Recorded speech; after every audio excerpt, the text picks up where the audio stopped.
Welcome back to the channel. It's always an honor to have you here. Today we are going to explore a question that haunts almost every heart at some point in life. Have you ever pursued something with all your might, dream, a relationship, a job, or a vision of the future, only to have it slip right through your fingers? And in that moment of loss, have you ever heard someone say, "It just wasn't meant to be"? Maybe you've said it yourself, whispering it like a prayer or clinging to it like a life raft. But what does that really mean? Does destiny truly decide everything? Or do we actually have a say in what becomes ours? That's the question we are unraveling today, not with simple answers, but with depth, honesty, and clarity. Because when we start to understand what truly belongs to us, we begin to suffer less over what doesn't. We learn to stop chasing shadows and start embracing substance. And that shift changes everything. Let's begin with a story, one you might find pieces of yourself in. There was a man named Eli, deeply in love with a woman named Mara. They had dreams together of marriage, of children, of building a life side by side. But life had other plans. After years of building toward that dream, Mara left. No betrayal, oh anger, just the realization that her path was taking her in a different direction. Eli was shattered. He had done everything right. He had shown up, been kind, been loyal, been committed. So why didn't it work? Why wasn't his love enough? For months, he spiraled through the typical questions. What did I do wrong? What could I have changed? How do I win her back? But then, in the quiet ache of a sleepless night, a new question emerged. What if this wasn't a failure? What if this was life giving me back my future? That question didn't erase the pain, but it did begin to free him from it. Slowly, Eli stopped seeing the relationship as something stolen. He began to see it as something that had served its purpose. It hadn't failed, it had completed. That realization opens the door to a powerful truth. Not everything you want is meant to stay. Some things are in your life to teach you, to stretch you, to show you a glimpse of who you could be, but they are not meant to become permanent parts of your story. And when we try to force them to stay, we suffer. We confuse growth with possession, and we miss what life is truly offering us. So how do you know what's truly yours? How do you distinguish between a detour and a destination? That's where the concept of resonance comes in. What is meant for you doesn't just excite you, it aligns with you, it nourishes your energy. It makes you more of who you are, not less. It doesn't demand that you shrink, it invites you to expand, and it often comes with effort, yes, but not with endless resistance. There's a difference between working hard and fighting upstream. Let's take another example. Sarah wanted to be an actress. She auditioned hundreds of times, faced rejection over and over, slept on couches, waited tables. After a decade, she still hadn't landed a major role. Friends began to whisper, and maybe it's not meant to be you.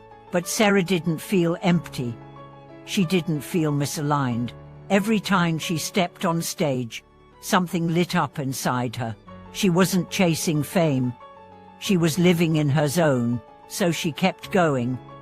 At age 42, she landed her breakthrough, not because destiny finally turned in her favor, but because she stayed aligned with what was real for her. Contrast that with another man, Tom, who pursued law school because everyone said he'd be great at it. He was smart, persuasive, logical. But every step felt like a heavy coat in summer, respectable, but suffocating. He graduated, got a job at a top firm, made money. But inside, he was dying. Eventually, he walked away, started a small design studio, made less, but smiled more. He said, "I thought law was mine because I could do it well.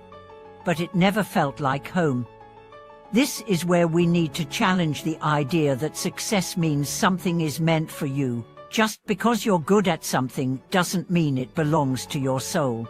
And just because something is hard doesn't mean you're on the wrong path.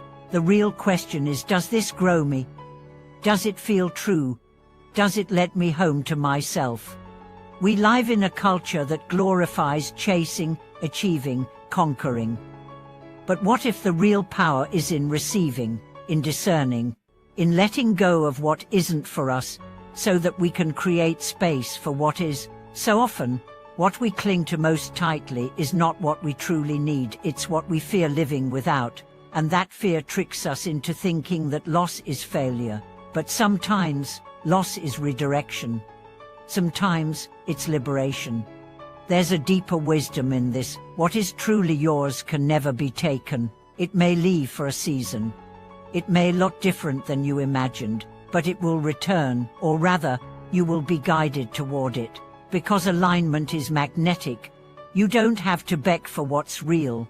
You just have to become ready to hold it. Let's also talk about timing.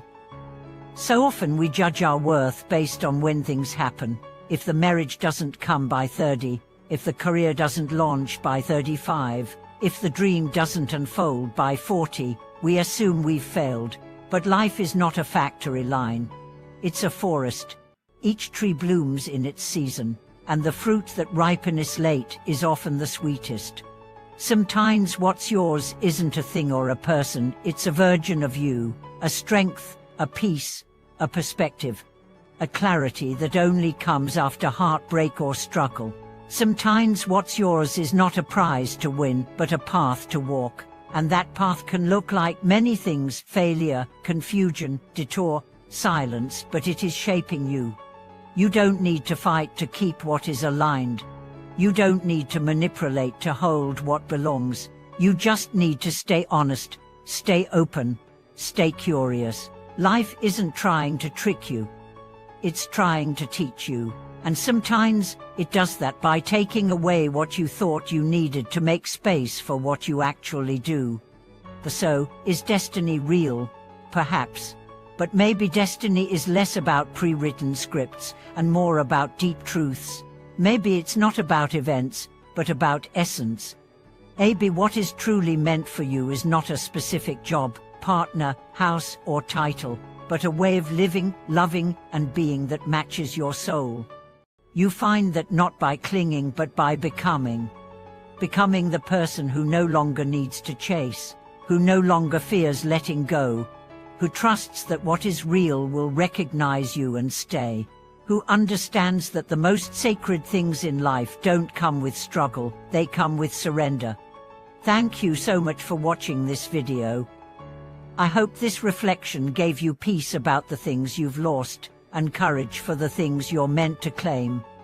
If you've had moments where life redirected you in surprising ways, I would love to hear your story in the comments. And if this message resonated with you, please like, subscribe, and share it. Your presence in this community means everything. Until next time, walk with open hands, listen to your own resonance, and trust that what's truly yours will never require you to betray your soul. Thank you for watching this video.